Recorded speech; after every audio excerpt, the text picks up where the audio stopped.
Bienvenue sur tablettechinoise.net pour le test et la présentation de cette tablette de la marque Lenovo. C'est la Tab 4 8 Plus. Je remercie le site Gearbest de m'avoir fourni cette tablette pour ce test. C'est une tablette qui est en 8 pouces. Le carton est en fonction de la tablette, donc il est assez petit. Pas grand chose comme information sur celui-ci. On retrouve quand même les informations de base. Donc elle est légère, elle a un écran Full HD. Nous avons le capteur d'empreinte digitale et le son qui est amélioré. C'est un son Dolby Atmos. À l'intérieur du carton, on retrouve la tablette, tout simplement. On retrouve également le chargeur, plus le petit fascicule. Sur la tablette, à l'origine, il y a ce petit autocollant. Je l'ai enlevé.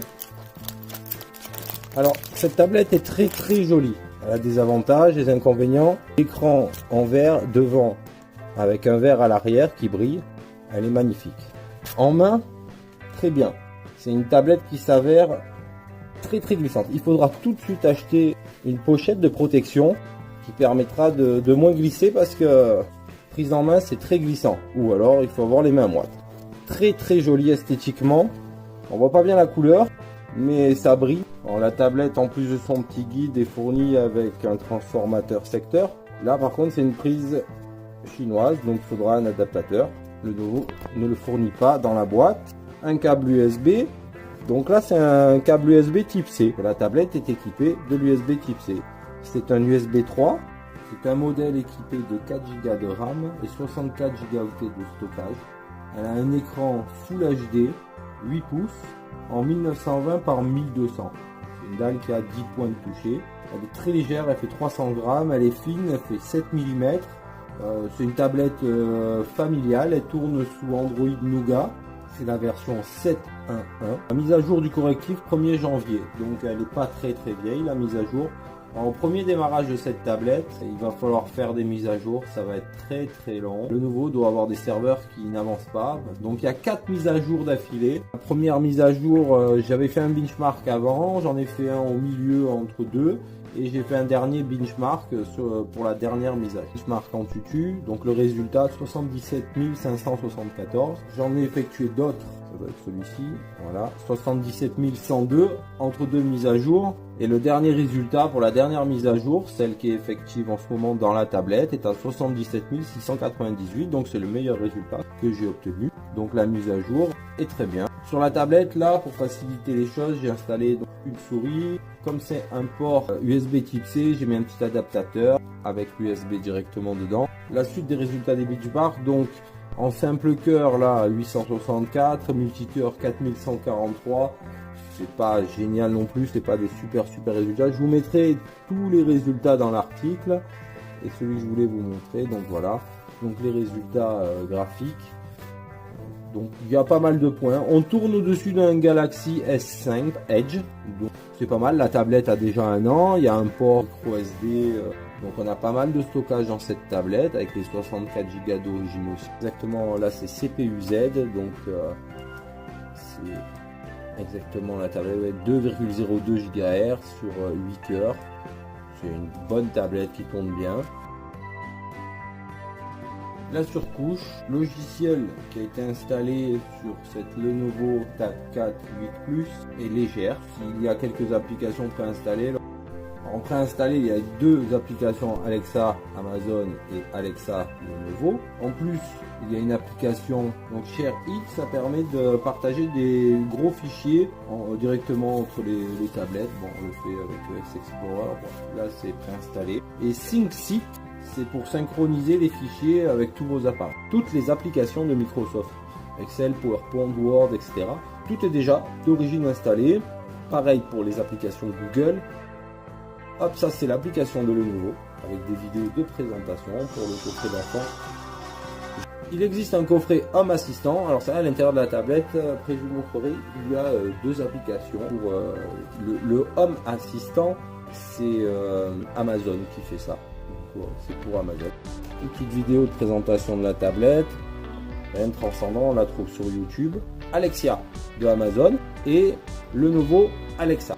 Un des avantages de cette tablette, c'est qu'elle est déverrouillable avec l'empreinte. Donc on peut avoir plusieurs utilisateurs avec plusieurs empreintes enregistrées et cela démarre sur l'utilisateur qui a placé son doigt sur le capteur d'empreinte digitale. Sur le papier, c'est génial. Par contre, à l'utilisation, l'empreinte digitale pour cette tablette ne suffit pas. Il faut quand même lui mettre un code PIN, un schéma, quelque chose pour en plus, empreinte digitale plus schéma, plus code ou plus mot de passe. Donc au final, on en revient à devoir mettre un code comme si on n'avait pas d'empreinte digitale. Donc autant aller directement avec un code. C'est vrai qu'il n'y a plus l'histoire d'utilisateur. Donc vraiment, ça serait parfait s'il n'y avait pas ce code à rentrer.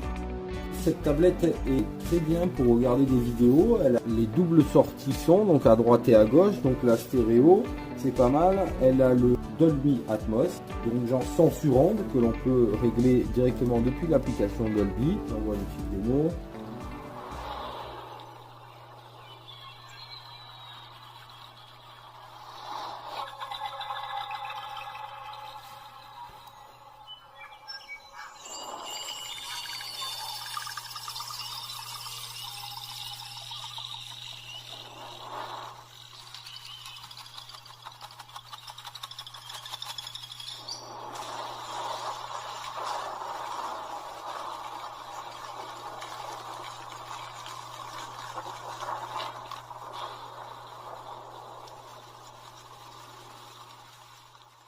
Je pense pas que vous l'ayez entendu, mais c'est très immersif.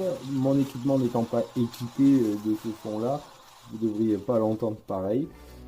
C'est puissant, c'est immersif, c'est fluide. On peut regarder un film, on est dedans. Pour la suite, on va passer au test habituel. Donc, speed test. Donc, quand je vois déjà le débit descendant, c'est équivalent à ma connexion. Donc c'est ça, il n'y a pas de perte.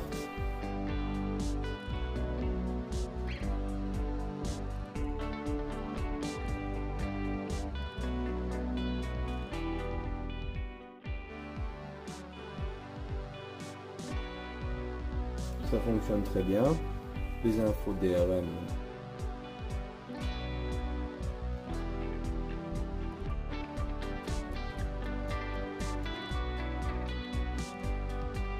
N'hésitez pas à nous les envoyer.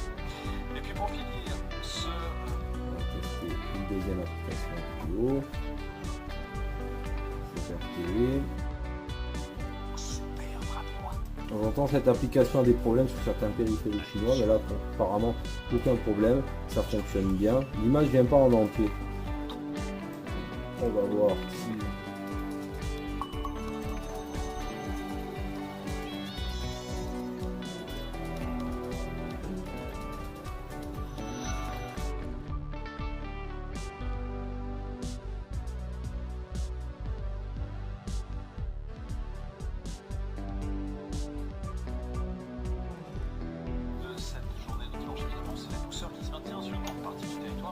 donc comme vous voyez, très fluide, ça tourne très bien. Le dual stream c'est même raisonnable pour regarder. Voilà. Pour la lecture vidéo, on a testé deux applications TV. On va tester sur YouTube.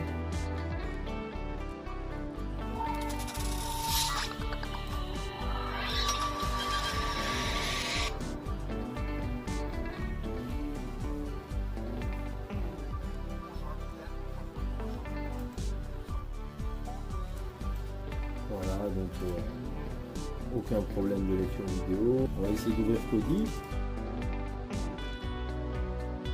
Kodi, aucun problème.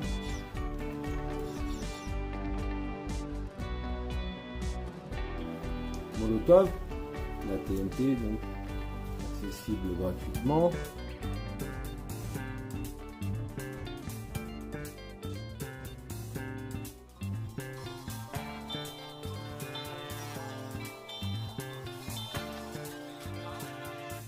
Maintenant tester le tuner TNT. J'ai mis un adaptateur USB, micro USB. Alors prise en charge que les processeurs qui sont compatibles Néon. Là pour l'instant ça a l'air de fonctionner.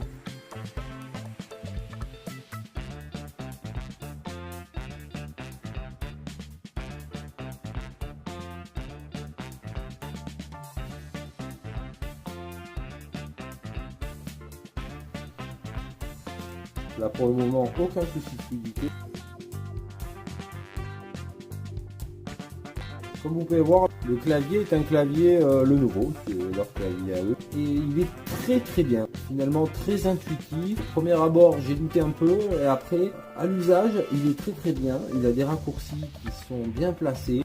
Je le modifierai pas, je vais le garder dans l'état. Il est parfait, rapide, les touches sont bien placées. Des fois, vous savez, certains dispositifs ont des claviers un peu... Quand vous appuyez, ça touche pas au bon endroit. C'est un peu déplacé, c'est l'écran tactile, pas très bien fini. Mais là, alors là, c'est absolument parfait.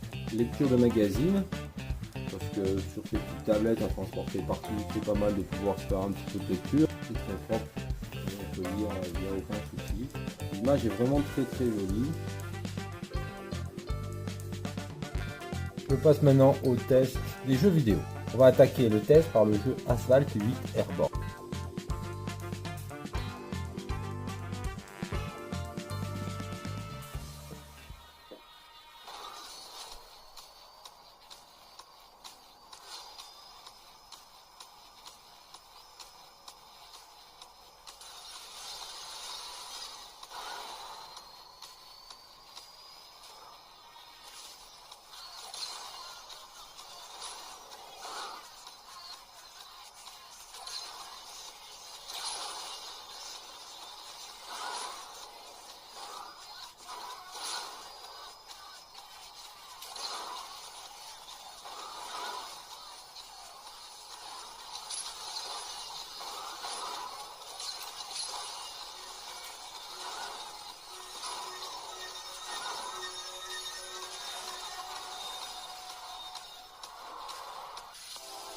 Test de Tekken sans manette, directement avec le tactile sur la tablette. Vamos lá. Eu vou chutar sua bunda até o inferno.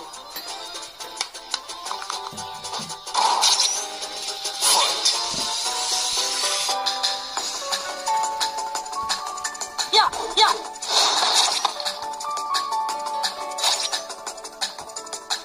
Ya.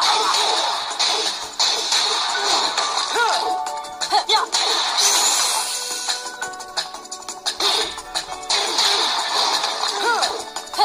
KO. Corre de volta pra sua mamãe. GTA 3.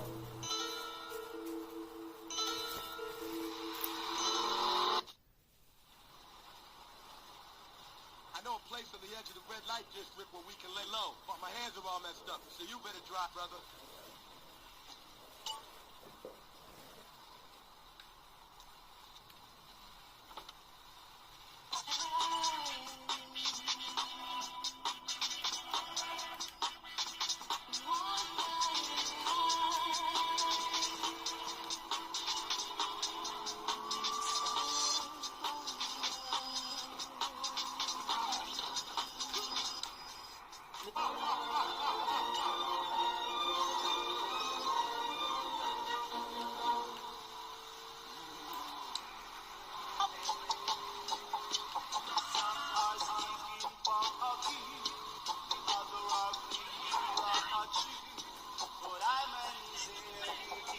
What's right from wrong? Say it now. Ease up the pressure. Slow down your wheels. And stay off the spank, my brethren. Shadowgun Dead Zone, jeu qui se joue en réseau.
La Lenovo Tab 4 8 Plus est une tablette qui est très bien finie.